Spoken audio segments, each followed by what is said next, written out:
ہم چلتے ہیں اگلے سبق کی طرف. اسم بلحاظ جنس.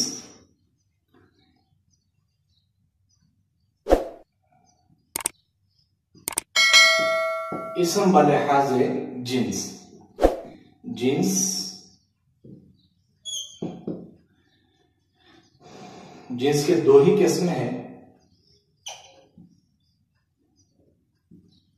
مذکر اور مؤنث.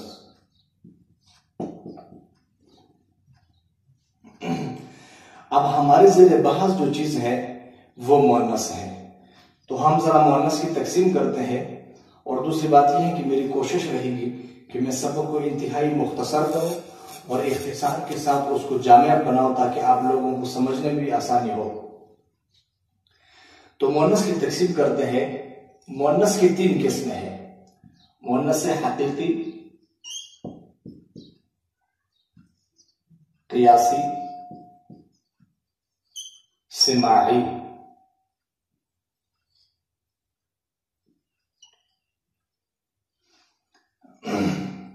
مؤنث حقیقی, مؤنث قیاسی, مؤنث سماعی. ان تینوں کی مختصر تعریف, اتنی تعریف کہ آپ کو بات ذہن میں بیٹھ جائے. مؤنث حقیقی اس کو کہتے ہیں کہ جو فی الواقع قدرتاً مؤنث ہو یا اس کے متضاد یعنی اپوزٹ کوئی مذکر موجود ہو. اتنی بات سمجھ میں آ گئی؟ جیسے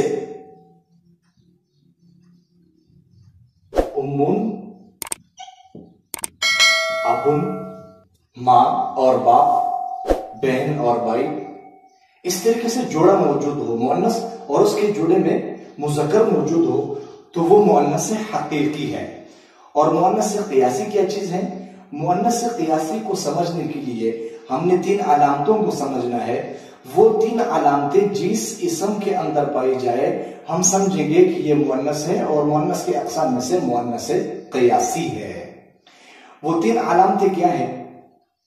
مؤنث کے 100% اسماء میں سے 95% اسماء ایسے ہیں کہ جس کے آخر میں گول تا آتی ہے, اور یہ گول تا علامت ہے مؤنث قیاسی کی. یہ ہے پہلے علامت.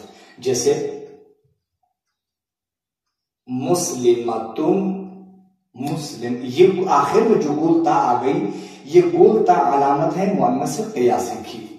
اور دوسری علامت کہ زبر کے بعد الف اور الف کے بعد حمزہ جس اسم کے آخر میں استعمال ہوا ہو ہم سمجھیں گے کہ یہ مؤنث قیاسی کی قسم ہے.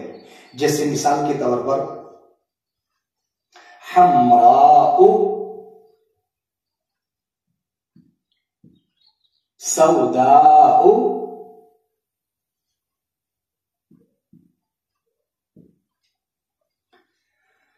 اور تیسری علامت یہ ہے کہ جس اسم کے آخر میں کڑی زبر کے بعد یا استعمال ہوئی ہو وہ بھی مؤنث قیاسی کی علامت ہے. جس طریقے سے بشرا, کبرا,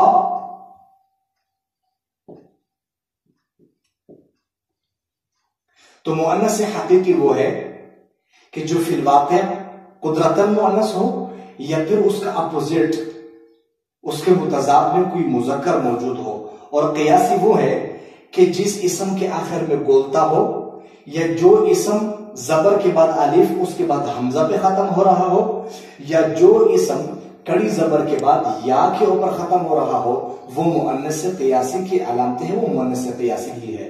اور یہ مؤنث سماعی کیا چیز ہے؟ مؤنث سماعی کا مطلب یہ ہوتا ہے کہ جس کو اہل زبان مؤنث استعمال کرتے ہیں, یعنی باقاعدہ اس کے اندر کوئی علامت نہیں ہوتی ہے کہ جس کی وجہ سے بندہ کہے کہ اس علامت کی وجہ سے یہ مؤنث ہیں.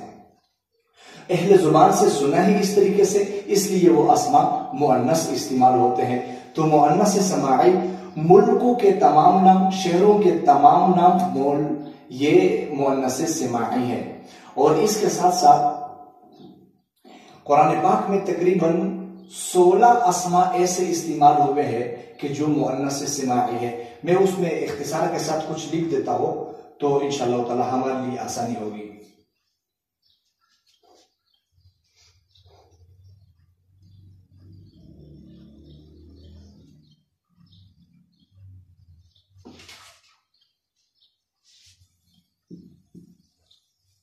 ارض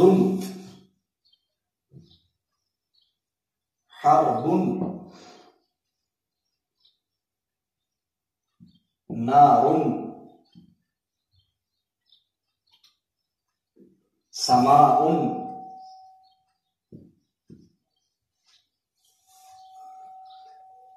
دار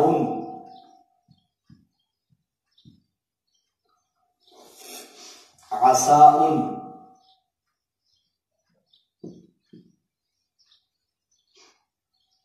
بئر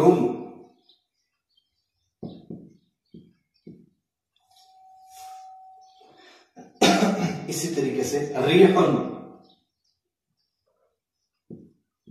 نفس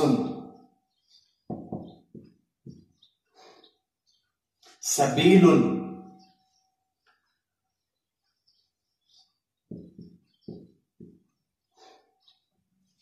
یہ تقریباً میرے خیال میں کچھ 16 اسماء قرآن پاک میں استعمال ہوئے ہیں جو کہ مؤنث سماعی ہے.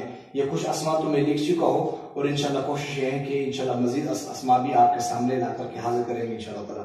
ارض حرب نار سماء دار عصاء بئر ریح نفس سبیل. اللہ آسان فرما.